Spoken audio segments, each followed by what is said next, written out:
This is Gene Adam, former lead singer of Iced Earth. Be sure to subscribe to Podcast and Stone, and don't forget, join our community on social media. Metal lives.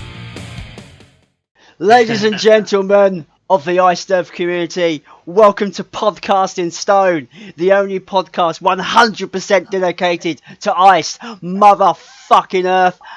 I am Jason Brett. I am joined, as always, with the incomparable Chuck Hoskins, and we are joined by the motherfucking OG bass player of Iced Earth, David Abell. How you doing, Dave? Hello.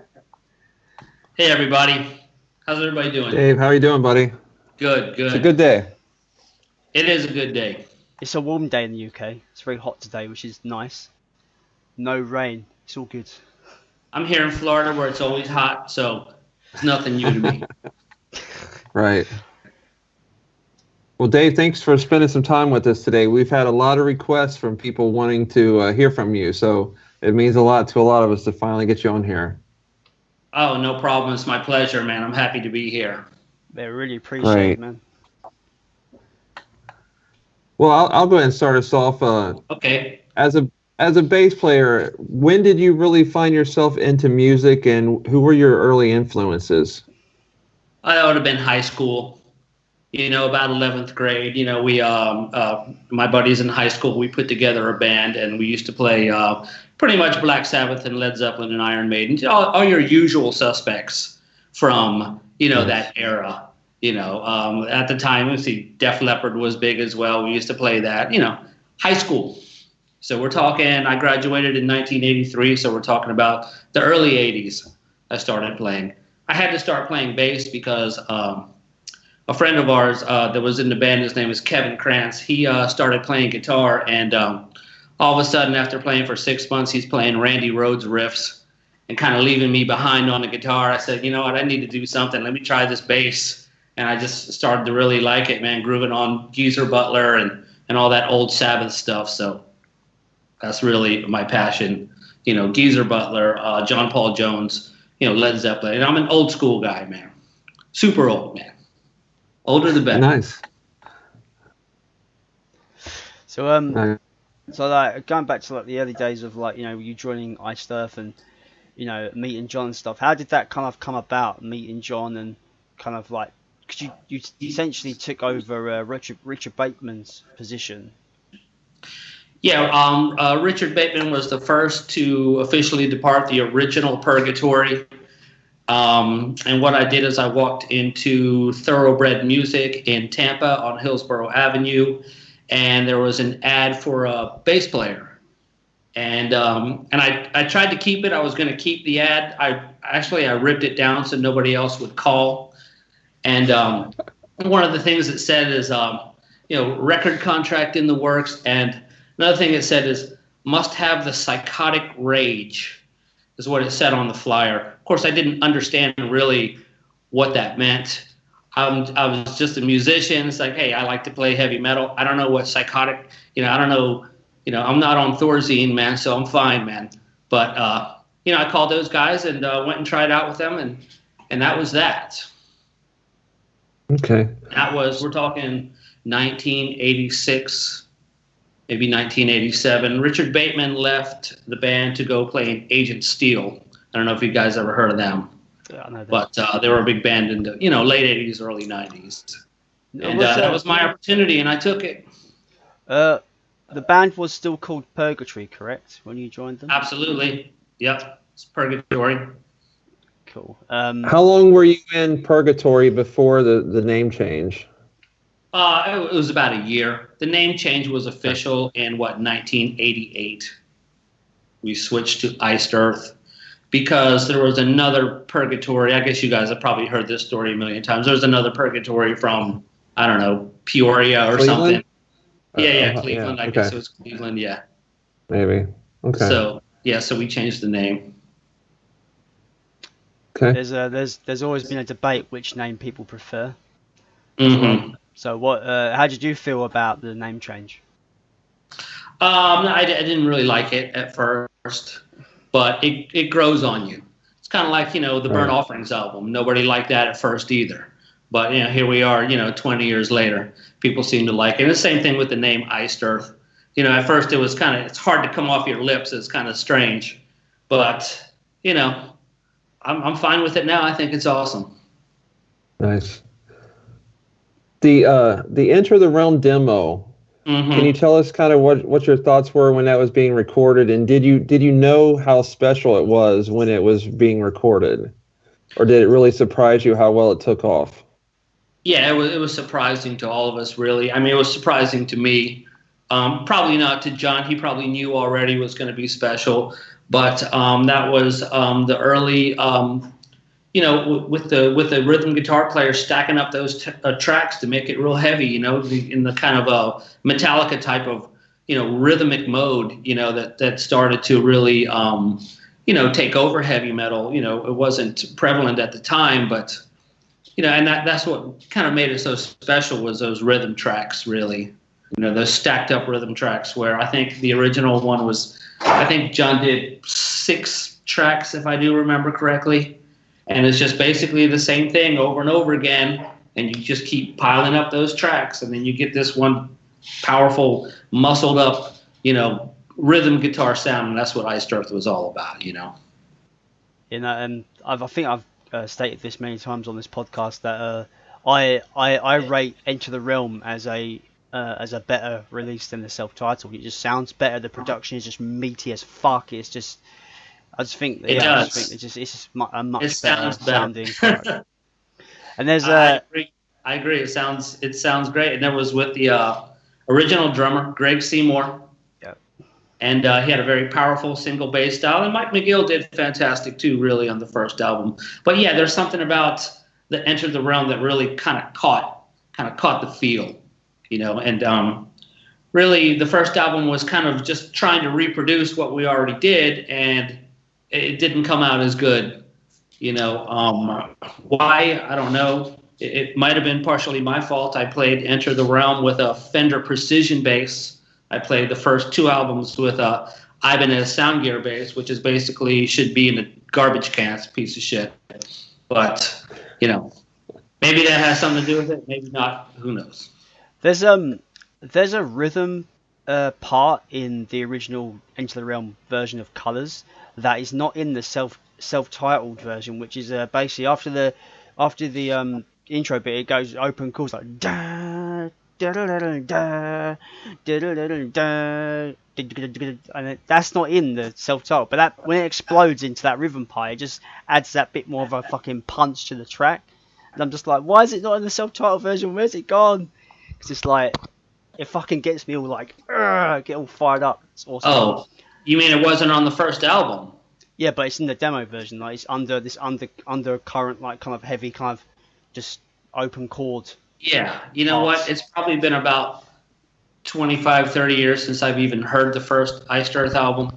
So I don't even know, and I couldn't even tell you, what happened. I mean, now and then I'll listen to some tracks from Burnt Offerings, which is my favorite, and but honestly, I haven't heard the first Iced Earth album in a long, long time. I know it basically just by memory in my head, It's one of the best records in the catalogue. I'll give it that. All day long. Mm-hmm.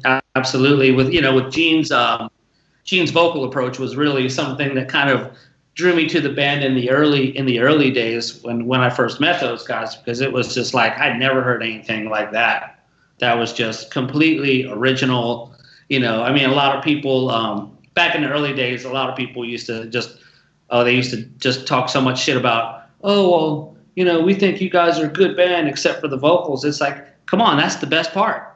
Give me a break, Dude, you get that.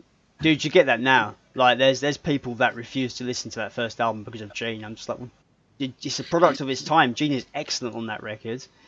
And you know what? He really is a fantastic vocalist. He just has a very unique style, and he's not like Jeff Tate. He's not like these other, operatic type of people, man. It's just a very, very unique type of thing, and I've never heard anything like Gene Adam. Never.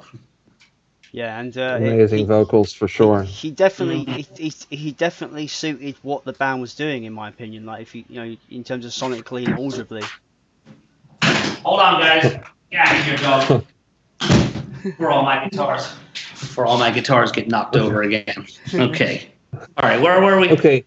We were talking about Gene's vocals. Yeah, Gene's vocals are very unique, and he has a he's got a good low voice. That's what he's employing more these days. That's what we're going to try and do. Upcoming here. I don't know if anyone realizes this, but Gene and I are attempting to work again a little bit for some new material.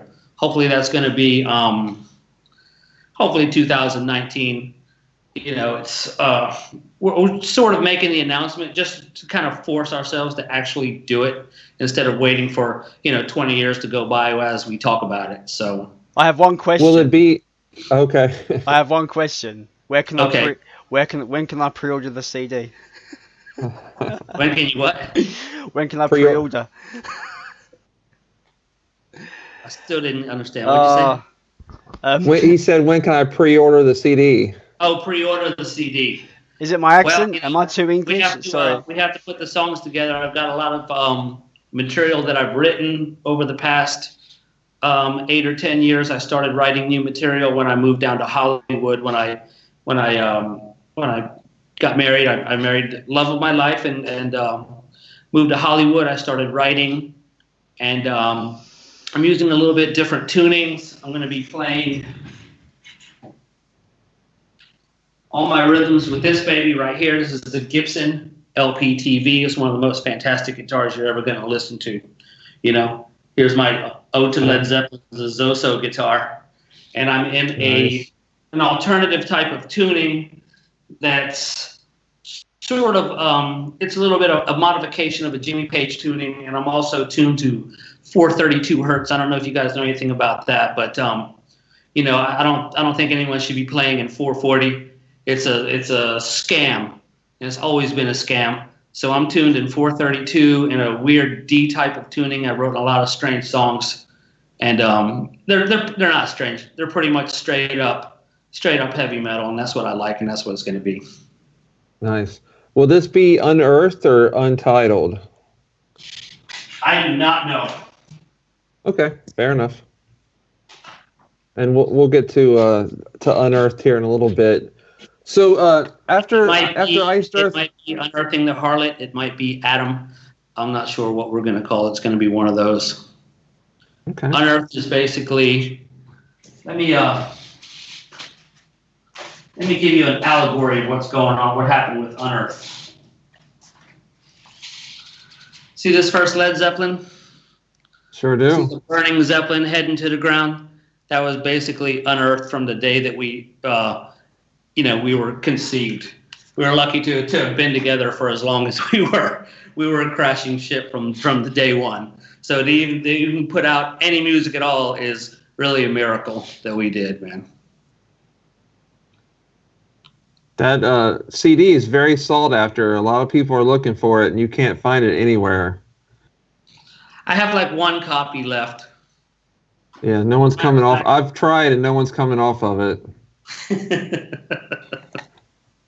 I've got one copy. I'll see if I can. I'll see if I can send you that copy. I think I have one left. I have. Here, this is it right here. Hold on. Uh-oh.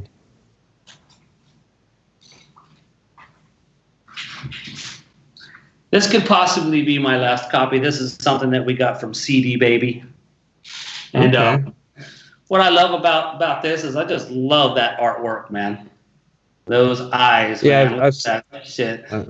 I've seen Why I it didn't before. make a T-shirt out of that, I don't know. But it was what it was. We were obscure on purpose, and we just did the best we could for as long as we could, knowing that we weren't going to be able to keep that thing going on forever. So we're lucky that we did it for about 3 or 4 years. We're lucky we even lasted 6 months, actually. But There's a really cool concert on YouTube now from I think Chicago with Gene on vocals. yeah. Have you seen that? That's a really cool show to see. Yeah, we in 2005 we headlined the Chicago Metal Fest, and Okay. it was really cool. Had a wonderful time. Greg actually came on stage. Greg Seymour came on stage and played one song with us, an old Purgatory song. I think it was Reaper, Creeper Reaper, and I can't even remember I can't even remember the name of the song. But yeah, we had a really good time. Headlined Chicago Metal Fest in 2005. Came out with the album in 2007, and then crashed and burned like the Hindenburg. And that's rock and roll. That's rock and roll. Okay, so after the self-titled album came out, can you kind of explain what your thoughts were? Going into the Storm Rider sessions and with the new vocalist, with the addition to John Greeley. Yeah. John Schaefer started putting together the concepts for Storm Rider really at the end of our first tour. And I think he had already figured out what the name of the next album was going to be. So he already had those concepts rolling. When we got back from the first tour, that's when Gene left. And we didn't have a vocalist at the time, and really we got John Greeley through Tom Morris. Actually, is the one. I think Tom Morris reached out to John Greeley and said, "Hey, you need to come check these guys out. They're a heavy metal band. They have a label, and they have no singer, and they're in big trouble right now unless we get something going." And so he was a godsend. So John Greeley came on board. Shortly after John came on board, Mike McGill left the band. And then John brought his drummer, Richie, with him. So they kind of came as a package. And it's kind of an interesting story when you go through the history of the band. Usually, when a door closes, another one opens. But certain people that have entered the band have brought other people with them. So it's kind of interesting. Like, for instance, when Bill Owen left the band, Randy Shawver joined, and Randy Shawver came with Mike McGill. And then when Greg left, Mike McGill stepped in.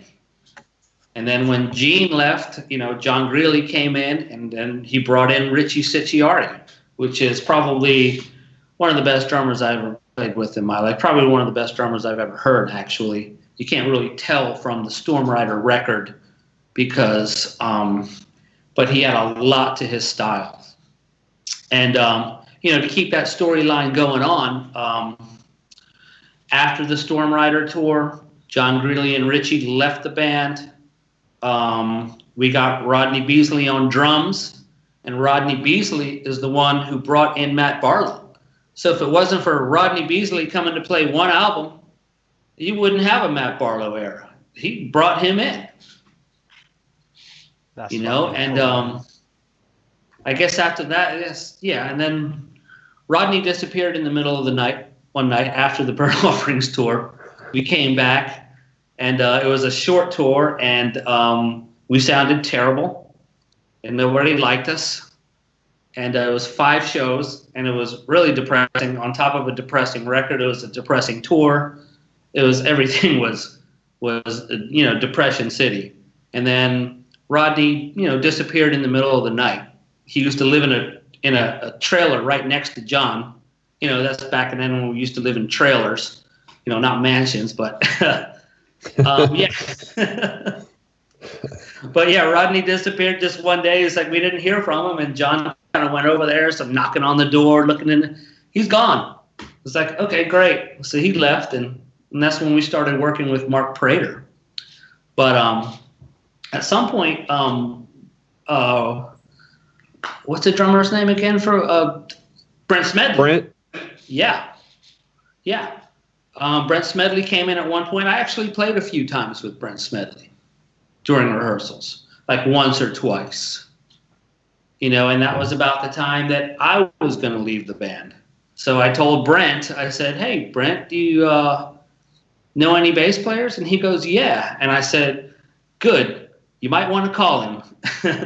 Then he brought in James McDonough. I've never met James McDonough. He seems like a nice guy. I think he lives in St. Augustine. He only lives like an hour or so away from me. But yeah, that was it for me. It's probably 1996.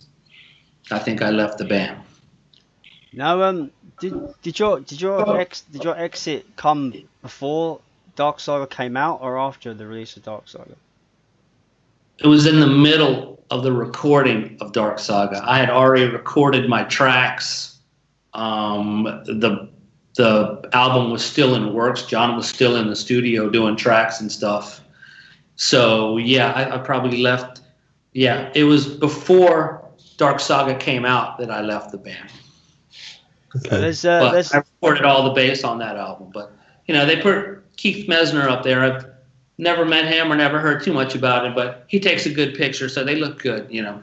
I was you took the words out of my mouth. I was going to mention how like you're credited as playing bass on that record, but they've got a completely different guy on the photo shoot on the back if he's either on the back of the case or something. Yeah.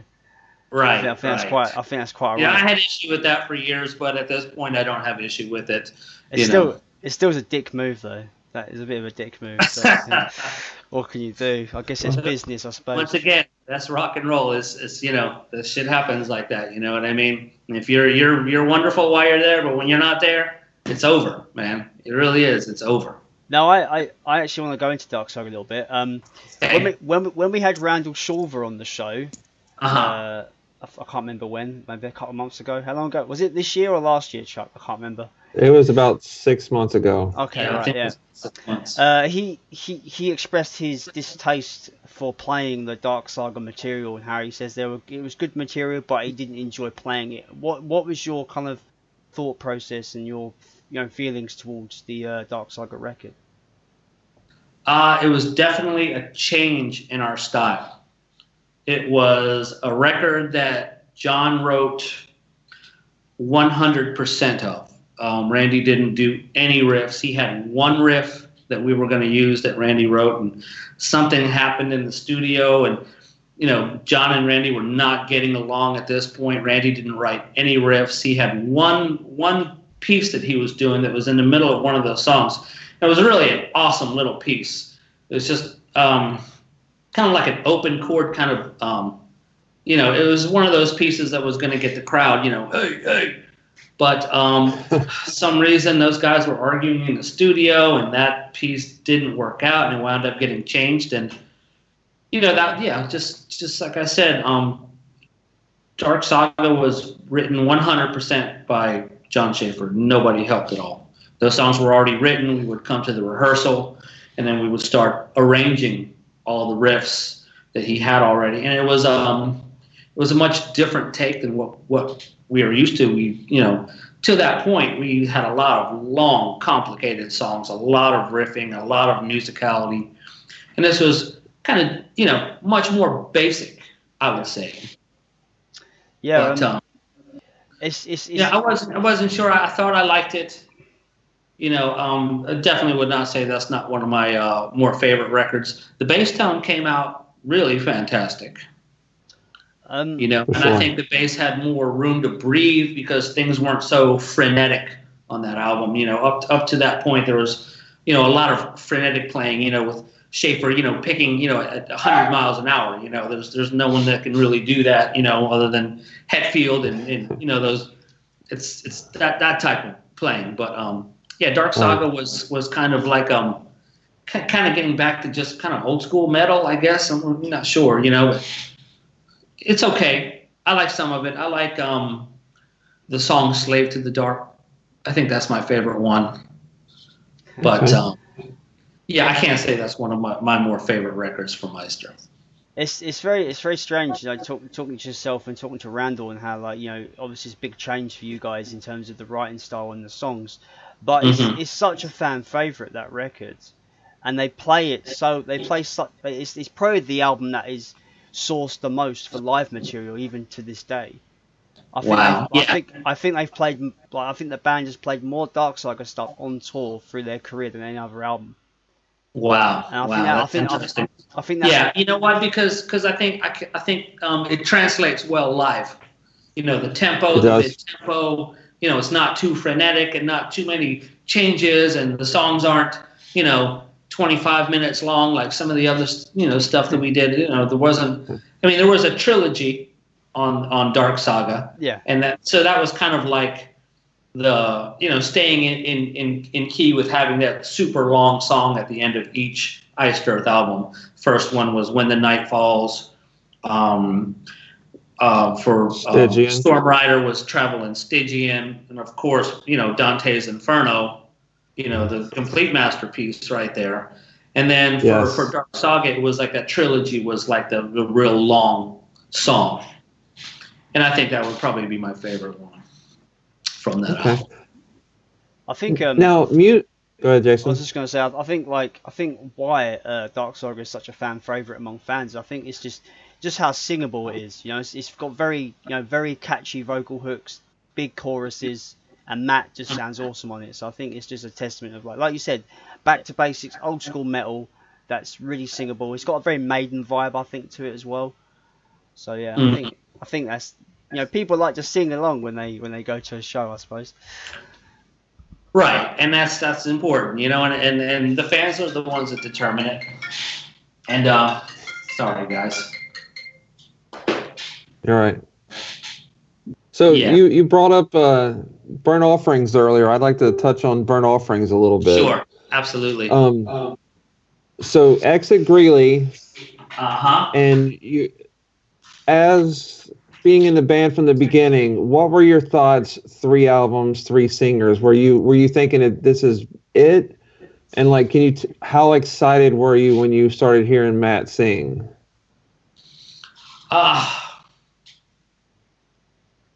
We thought that Matt was a good vocalist and he was doing a good job. And actually, it was Matt used to be a death metal vocalist, believe it or not. His early band Cauldron with his brother is pretty much death metal. I don't know if you guys have ever heard it. It's pretty cool. Mm-hmm. But yeah, it is. So then he sort of changed his style to kind of get in tune with what we were doing. But it just like I said, the burnt offerings time frame was a lot of changes going on with everybody in the band. A lot of weird stuff was going on. I think Tom Morris's wife was killed in a car wreck about that time. I think we all had our depression issues. Here we are coming off of Storm Rider, and we were cooking hot in 1992 on that Storm Rider tour. We were just fired up, and there were sold out crowds, and we were playing frenetically. You could play all night. I had no problems getting through a whole entire set. I wanted to play some more. And the 3 years went by from 92 to 95 where we had a lot of inactivity. And it was just a bad time for everybody. At one point even, I think John Schaefer even thought about, disbanding. And I think he wanted to do a Taekwondo school or something like that. And yeah. So we put these songs together. John, Randy, and myself, we sat and we put the songs together. Usually, the format was always the same. John, he has the idea for the song as the main riffs, and then we would put things together. And, what Burnt Offerings, for me, I had more to do with that album than I did all the other albums combined. That's why it's special to me. I switched from my piece of shit Ibanez to a Spectre bass, and the bass tone was just kicking ass, and it was just one of those albums where I basically said, hey, man, get out of my way, man. Let me play the fucking bass. Let me do what I do. Trying to micromanage every fucking thing I do. Let me do what I do. And you guys do what you do, and let's put all this stuff together. But, I think it was definitely depression on vinyl. But it came out with a certain feel that people love, I tell you what, you were saying about how Matt's first band was kind of basically death metal. I would put Burnt Offerings up against any death metal record and say it's not as heavy or even heavier. Like that album is just fucking. As soon as that open chord opens in fucking Burnt Offerings, it's just like fucking. It just crushes, man. It's so good. Yeah, absolutely. It's aged so well too. Yeah, it has aged well. I remember, we wrote the songs for Burnt Offerings. John Schaefer went on a promotional tour for Burnt Offerings. He came back and he was basically depressed. It wasn't a wonderful response to it. One of the things he said, people only asked about certain songs and blah, blah, blah. And just, I think when he came back from that promotional tour, I think he had made up his mind that he was going to pretty much write everything all on his own with no help whatsoever, no help from me, no help from Randy, so it wasn't taken very well at first. People didn't really like it. We didn't know what it was going to do. The tour was a disaster. I wouldn't say it was a disaster, but it wasn't our high point. We did a festival tour. It was only like 5 shows, and we were basically the opener of the festival. We went on first. The 4 shows they brought in like a local band from whatever city we were in, and then the local band played first, and then Iced Earth went on. We were on like at 7 o'clock. It was still daylight. We were playing with Running Wild was the headliner. Where are some of the other bands? Shit, I can't even remember. Running Wild was the headliner, though. And, from 1992 to when we returned in 95, it was like night and day. And we did not sound good. And it was just more depression, basically. Just like Burnt Offerings, just like the whole album. It's just everything around it was just a stigma. But, I'm proud that it stood the test of time and people still regard it as one of the better albums that Iced Earth came out with, and I think it is too. Yeah, and fans like myself are clamoring to hear more of it live as well. They played last December on the recent North American tour. That's nice to see them pulling songs from that album again. But I want to hear deep cuts. Like I want to hear Brainwashed again. I want to hear like Burnt Offerings again, Diary again. Yeah, it's just there's some incredible work on that record. Diary, Creator I Failure, love Pure also Spirit. a really, really cool song. Yes. Mm-hmm. There's not a filler on. I think the entire album is very underrated. I know Dante's gets a lot of attention, but the entire album is actually fantastic. Yeah, of course, Dante's Inferno always gets most attention for that song, and it should. But there was a lot of good musicality on that. And that was Matt's very first Iced Earth record. Yep. Who knew that he'd be there for the next 10, 15 years, you know what I mean? So that was a good run, but that was the start for Matt Barlow. Yeah. You said that was the album you were most involved with. Do you remember which songs you were most involved with in particular, or? Let me see. I think I wrote some riffs in Diary. And wrote some riffs in here. Let me look at the songs. Burnt Offerings last December. Burning Oasis, a nice bass riff in Burning Oasis.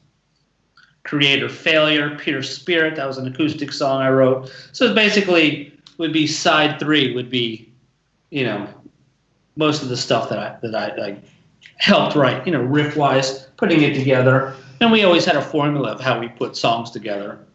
It was the idea was always there, that we had to sit there and kind of put it all together, try different things, try the different tempos, always, with the drummer, it's like, okay, this is what we're going to try and do. This is the beat. This is the tempo. Let's try this. Let's try that.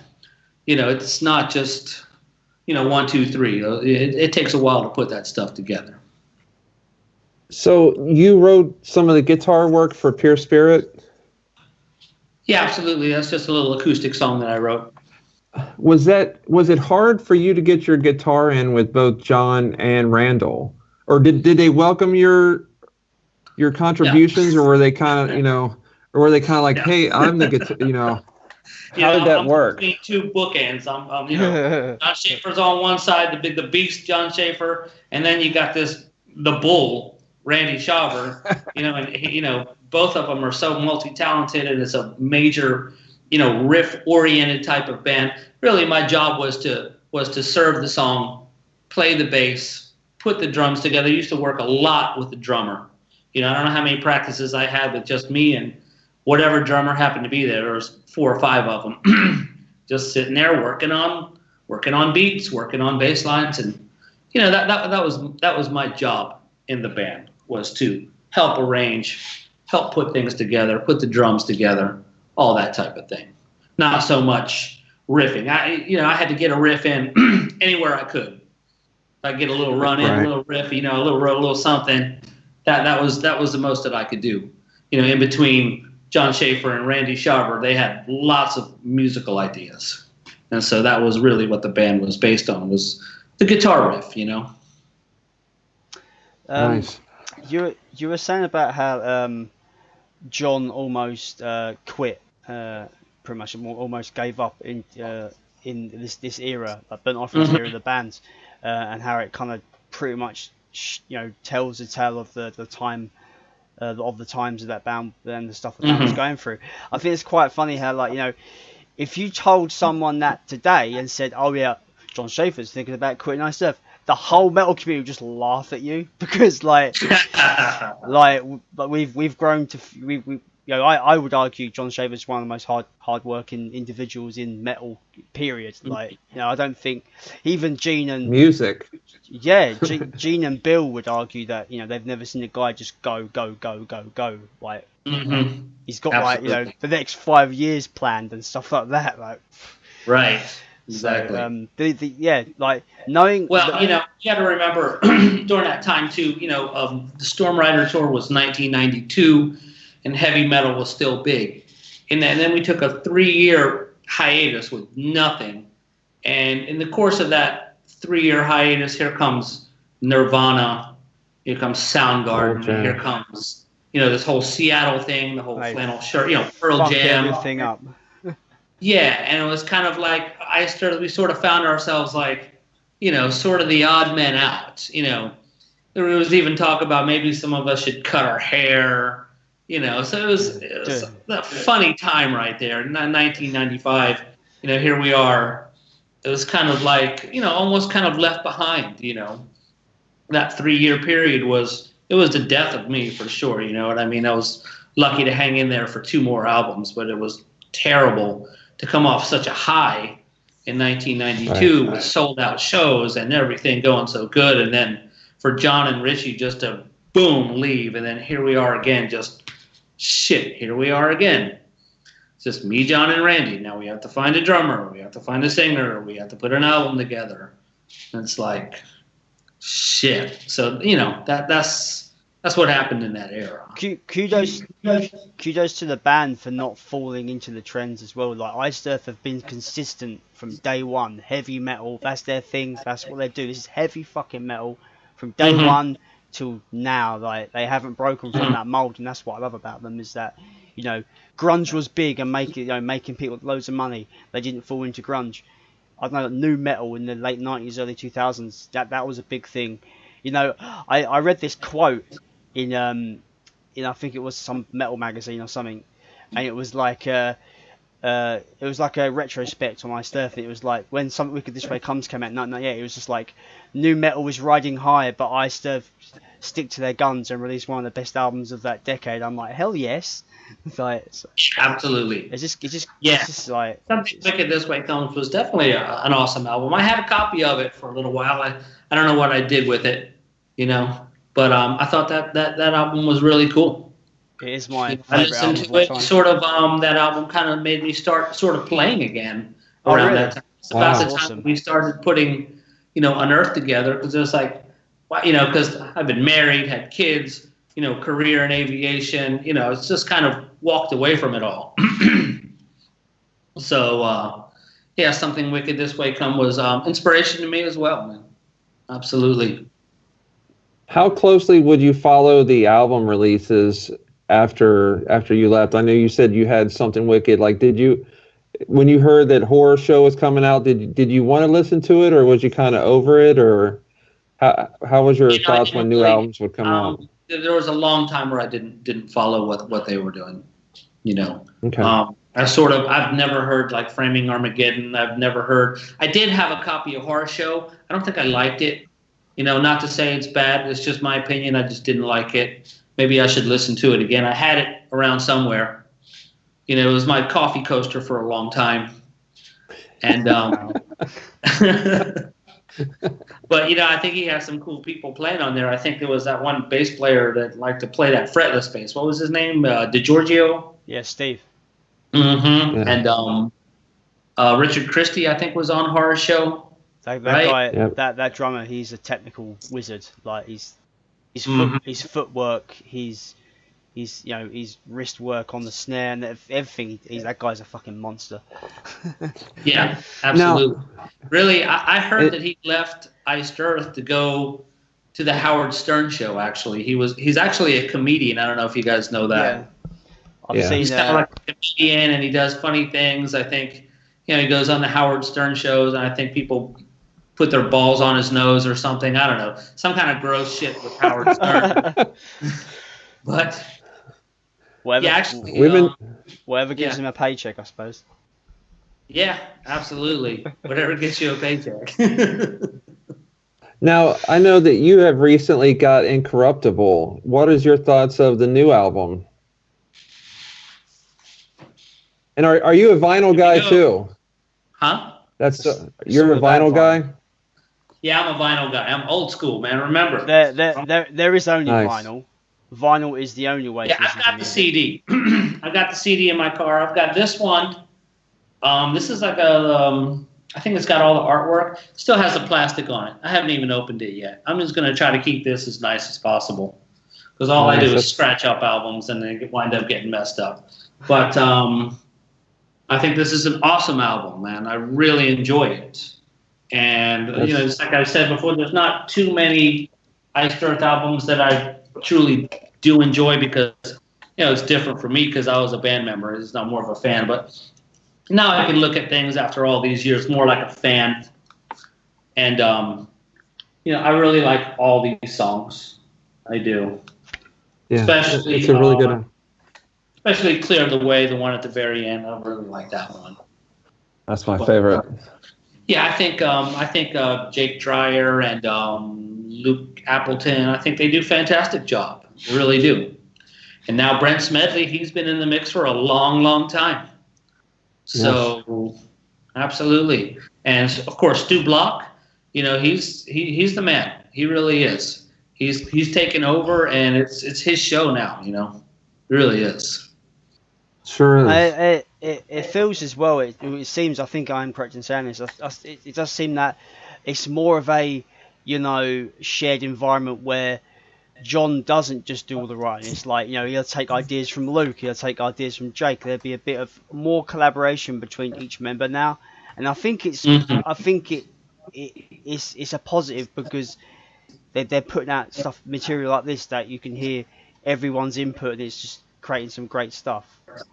You know. Absolutely. It always helps the band, you know, when not just one person writes everything all the time. It can get kind of stagnant. I mean, I find myself in that situation, being a one-man band. You know, I'm here in my studio. I'm stuck by myself, so it's all me. You know, every single riff is me. You know, I don't have any input from anybody else. Right. So usually, what I'll do is I'll just go out and try to make some friends. Find some musicians to come in here and help me jam a little bit, you know. It's a shame I'm in the UK because I would love to jam on drums for you, man. Absolutely, yeah. Because if you don't do it, I'm gonna have to do it. With the remaster or the reissues, what were your thoughts of the different covers? Do you like those or not at all? No, it's awful. I hate that cover so much. It's terrible. See, I like both. I mean, I prefer this one, but I like this one too. The original just sums up the tone of the album. I love that original artwork. It's great. That re-release is awful. Yeah, and I've heard the mix of it too. I mean, I think they brought the bass up a little bit more, and they should have just, you know, if they wanted to bring the bass up, they should have just did that, you know, originally, you know. So it just. My view is the early stuff. It just is what it is, and you leave it alone with its imperfections. I mean, I hear John is going to re-record, and I think that's wonderful, you know, and hopefully he can do that. But you're not going to take that early stuff away from me. It's just that's the way it is, and Yeah, I think we need to remember just for that. Yeah, the reissue.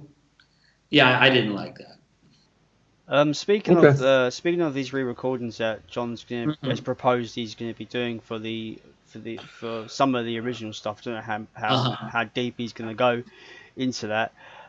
There's a very, very mixed opinions amongst the whole of the Iced Earth community and fan base. Some people understand why they're doing it, and how I like, for me, I'm behind it. It's more it's more Iced Earth for me, so I'm just like, yeah, what the idea to hear Stu singing those older songs, that gets me excited. Not to take anything away from Barlow, Greeley, or Gene. And like the argument people are using that really makes me angry is that they're erasing the former members, they're erasing the old albums, but they're not though. The old albums are always going to be there. Century Media are always going to be selling them, so I hope that the people that were involved are getting their. I mean, originally when I heard that he was going to do that, I didn't like it. I was, I might have said something on Facebook about I don't like this. It sucks. It's a stupid idea. I do understand why he's doing it, because Century Media basically, they own everything. So this is something to get the ball rolling for Iced Earth, and they should be making the money off those albums, not Century Media and Robert Camp, those fucking assholes. But so I'm all for it, and I'm kind of curious to hear what it's gonna sound like. I wonder if Luke Appleton's gonna play the bass, or he's gonna get different people to play, and I think it's current lineup.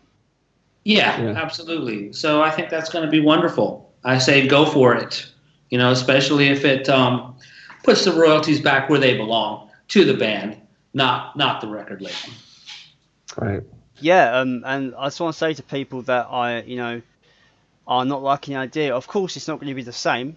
It will never be the same. Like those original 3 albums in particular have their own vibe, their own atmosphere. They're a product of their time, and there's no way they can replicate that. They're never going to replicate it. They're never going to sound exactly the same as the originals.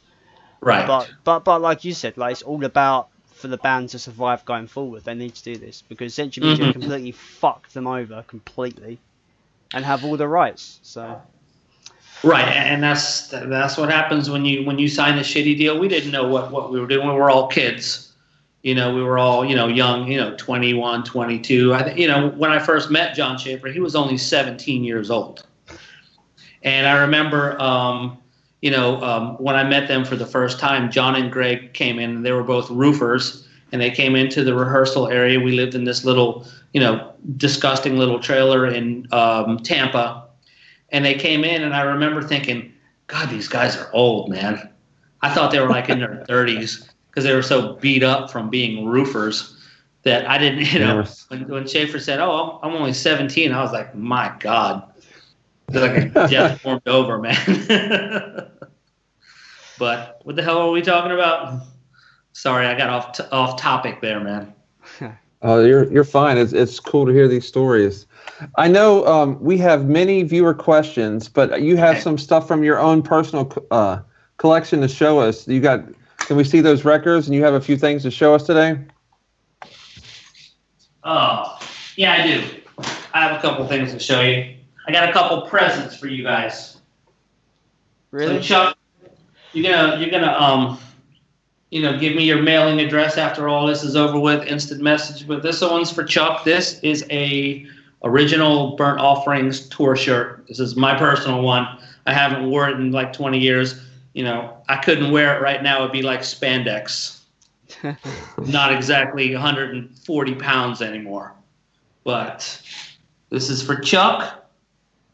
Oh, that is so beautiful. Jason, I'm sorry, but you get the consolation prize. You get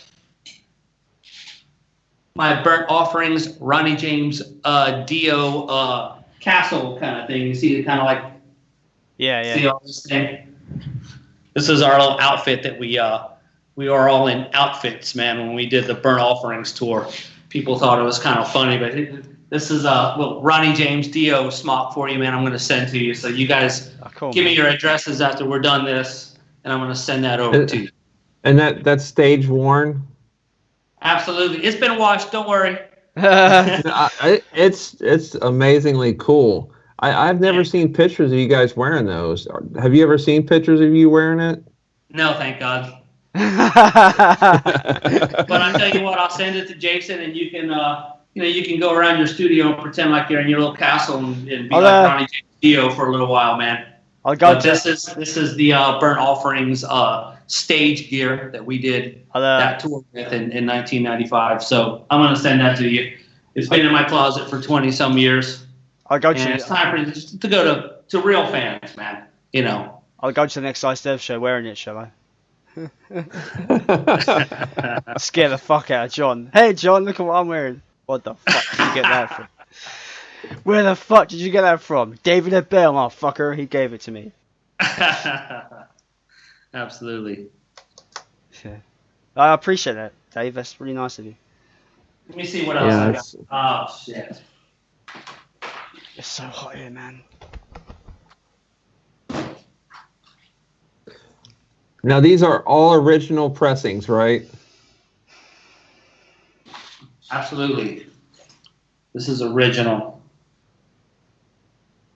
This is the first album. This is Night of the Storm Rider. That's like we had a big exception with this artwork at the time. Century Media sort of just said, "Hey, here's your album cover." It's like, what the hell is this shit? It's riding a pterodactyl. He's the Storm Rider. It's flying. It's a flying frog, man. A flying frog. That's what we call the flying frog.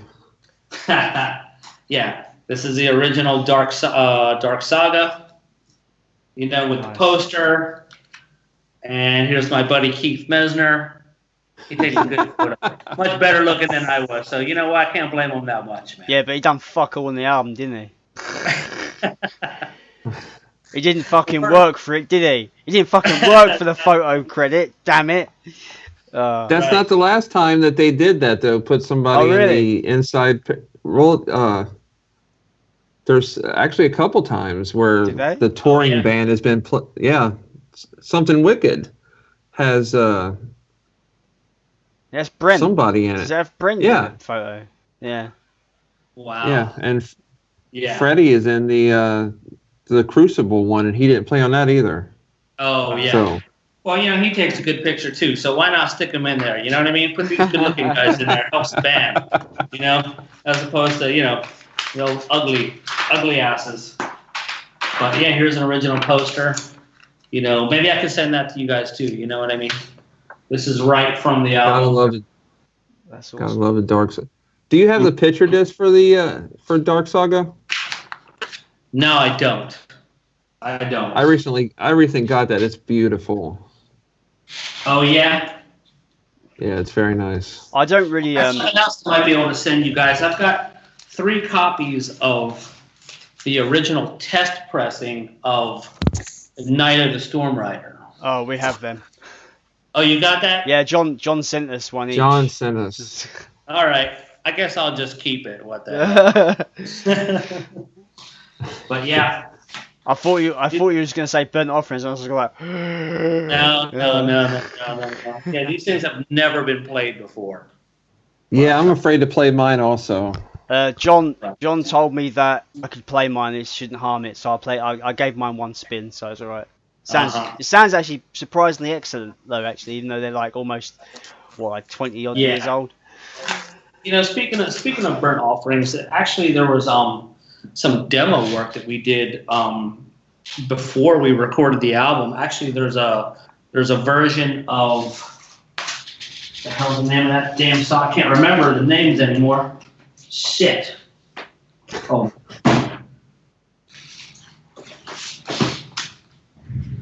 Burning Oasis. We did that in the studio. It's one of Matt's early works, and it's been lost. And you should ask John Schaefer about it. He's probably the only one that has a copy of it. But we recorded that song in a demo version to kind of get in the studio and kind of get Matt into the feel of things. and it came out really cool. It came out better than the album, actually. I think the bass was just, for me, it was like I was always worried about the bass, So the bass sounded much better on this demo version that we did of Burning Oasis. Now, Burning Oasis was also a Purgatory song. Did you play on the old one as well? Not the studio version.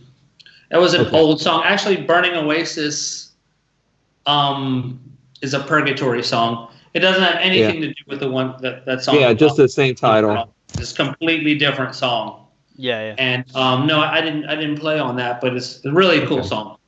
It's very I really enjoyed that Purgatory version. Is very old school, man. It's got a really awesome, just like mid-pace riff at the beginning that I fucking love. Yeah, absolutely. Yeah, it's one of my favorite Purgatory songs. Really, it was the song "Burning Oasis." Nice. Thank you very much for showing us that stuff. That's really, really neat to see. Do you have a cassette of the? Are you one of the few to have this? The Enter the Realm cassette. Do you have one? I got to dig through all my stuff to try to find it. That is a really cool. I do have the CD of, I think it was called Dark Genesis. Oh yeah, the box set. Yeah. I've got 2 copies of that box set because I'm a greedy bastard. Do you? Yeah, I've got this. Oh, I've got this. You guys ever seen this? This is a demo version of Hellspawn with 2 songs. Oh, no, wow. actually, it's the same song. Hellspawn Mix 1 and Hellspawn Mix 2, no keys and chorus. Here, check this out. I've never seen that. They re-released it on a re-released CD. Central Media re-released it as like on a second disc or as a bonus tracks. But I've never seen it. Did you make that yourself, or is it like an original kind of like little thing? It looks like a bootleg, but it looks sweet. Yeah, I think John put this together. That's I don't think this is an original. I don't think this is not any kind of an original. Well, it's got the lyrics. Wow. It looks awesome. I want one. But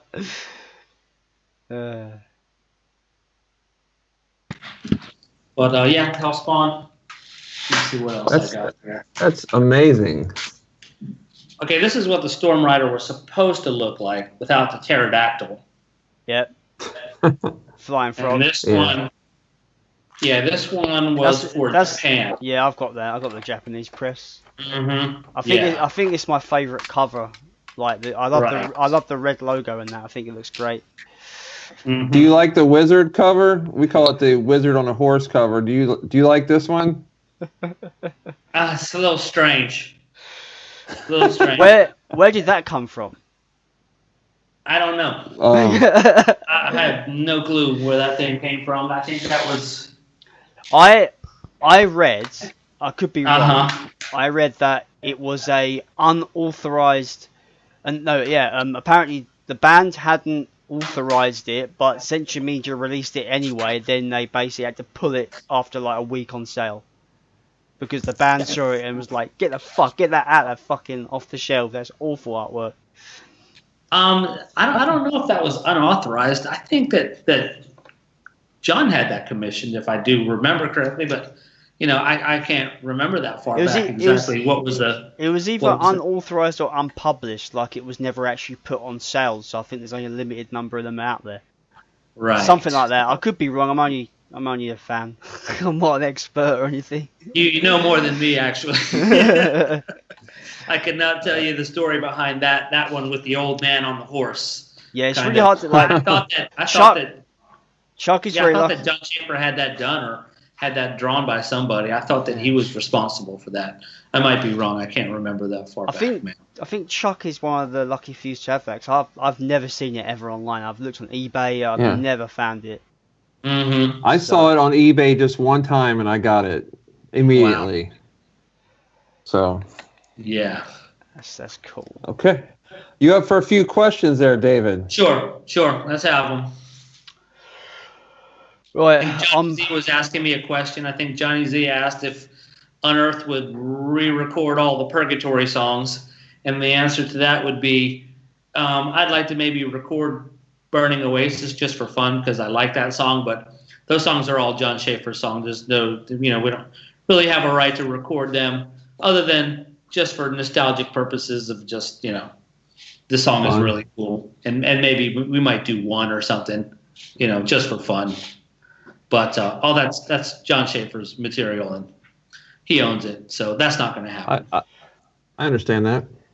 All right, I'm going to kick off from the top of the list. I'm going to ignore questions that we've covered already because that just makes sense. Right, Adam Ortiz comments, have you ever been asked to rejoin the band since you left? Absolutely not. I'm not that good looking anymore, man. You got to get the better looking guys in there, man. Is it all about image? Is it all about image then? Yeah. No. It's not about talent or playing ability. It's about what you look like.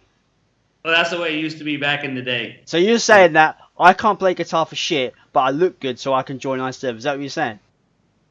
Absolutely. I need to call John. Good. I need to call John now. No, I've never been asked to rejoin. I went on with my life. I got married, had kids, had to go into a career, and things like that. And just the Iced Earth machine just kept on rolling. And really, I kind of wish that I maybe could have had a chance to maybe go up there and play like one more song with them, at some point, kind of like how Matt Barlow did. Go up there and play the song Iced Earth or something like that. I think I can remember how to play that song. That would be amazing. Yeah, it would have to be one of the simpler songs because, those songs were really complicated back in the day. And, back in the day I could play it all without even thinking about it. Right now, I seriously doubt if I could get through a complicated Iced Earth. Probably not. Cool. Chris Latter comments, okay. How would you describe your contributions to Iced Earth's writing process? Well, just kind of like what we touched on before. We're a riff-based band, and the riffs and the music was definitely coming from John Schaefer. And, hey, it's Bill Owen.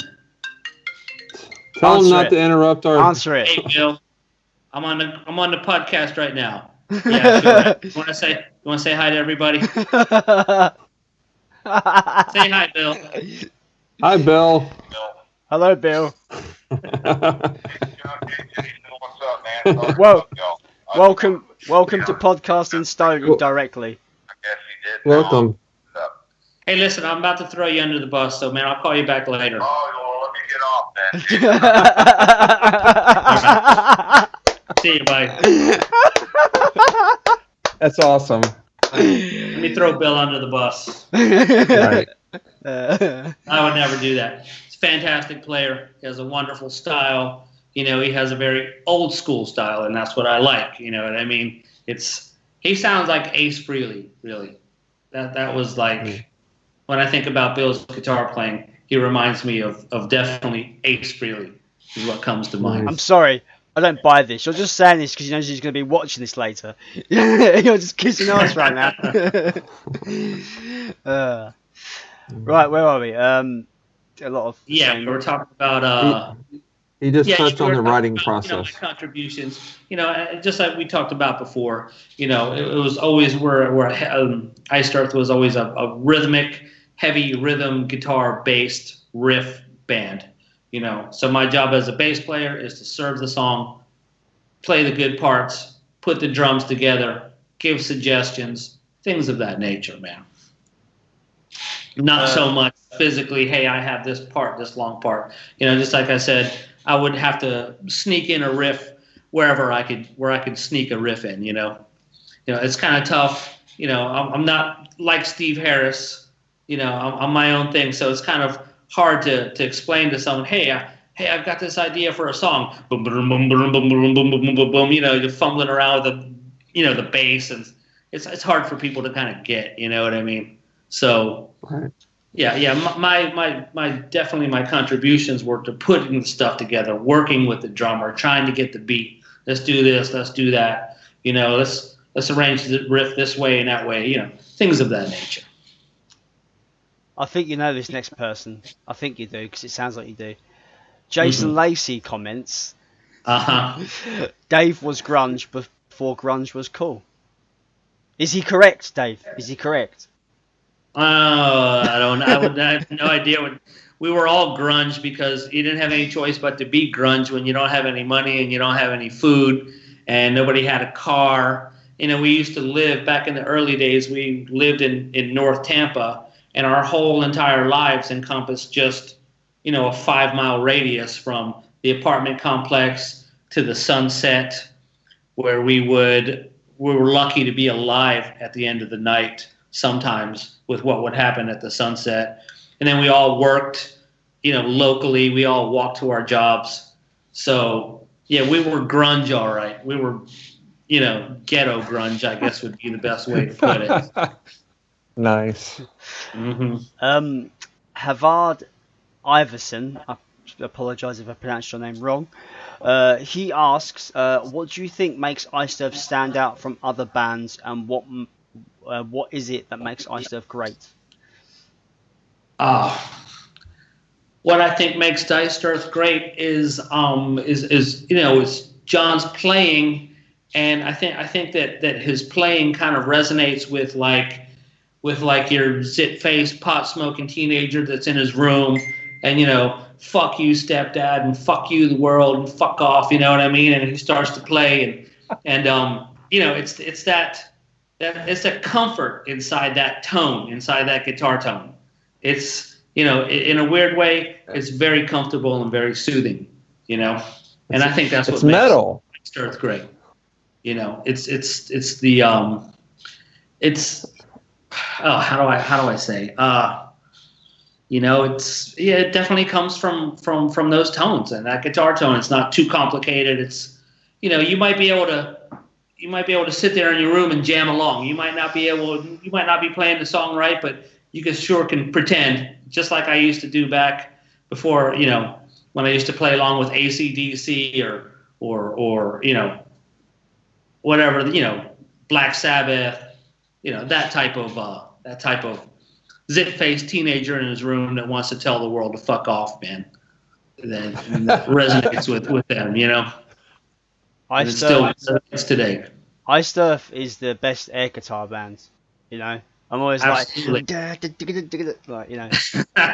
Right, and that's what you're doing. I pretend. You know, I don't know if kids still use a tennis racket like I used to do back in the 70s. The tennis racket works really good for a guitar, man.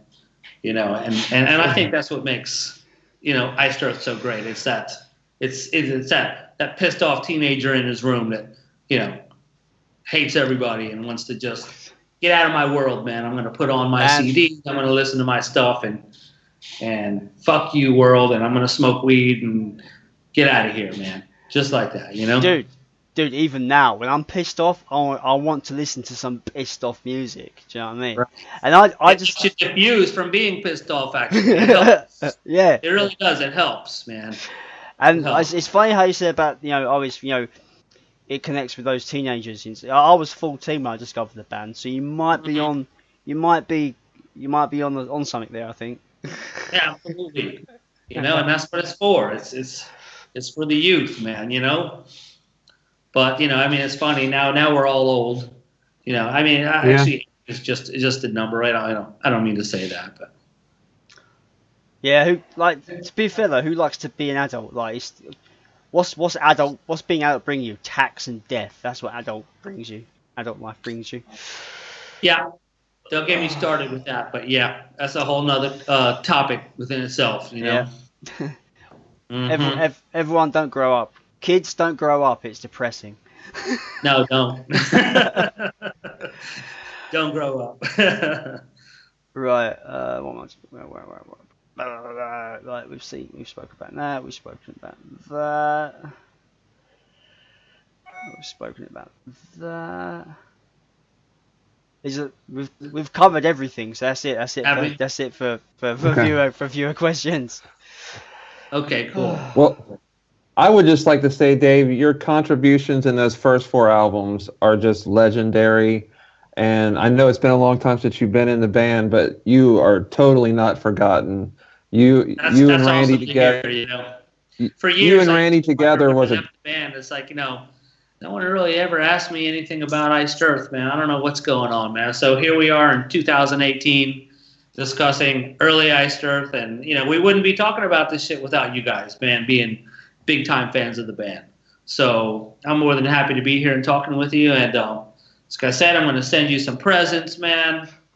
And I'm thinking about doing another promo for you guys too. I'm going to get my bass with a distortion bass sound. I was basically going to go like, if you're not listening to Podcast and Stone, you're not listening to Jack. Bow down. So I'll work on that for you, man. We're going to hold you to that one. Yeah, absolutely.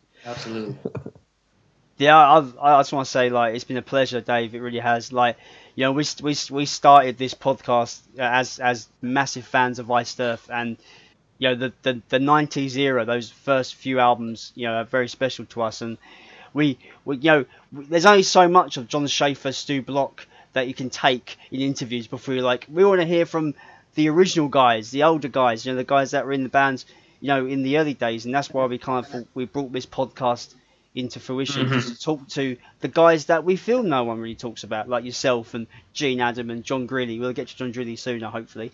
Yeah, and stuff like that. Randall, all these, the guys that were integral to the band, and the band wouldn't be where they are today without these people. And I feel it's important to talk to these people, and for the fans out there, we are giving a service to the fans of the band as well. So we appreciate you supporting us. Absolutely. And I know that there was a question that popped up that said about, has Iced Earth peaked? And yeah, that was my question.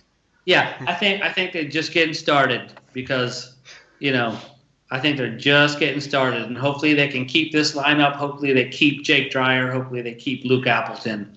Stu Block is there to stay. Brent Smedley, I don't see him going anywhere anytime soon.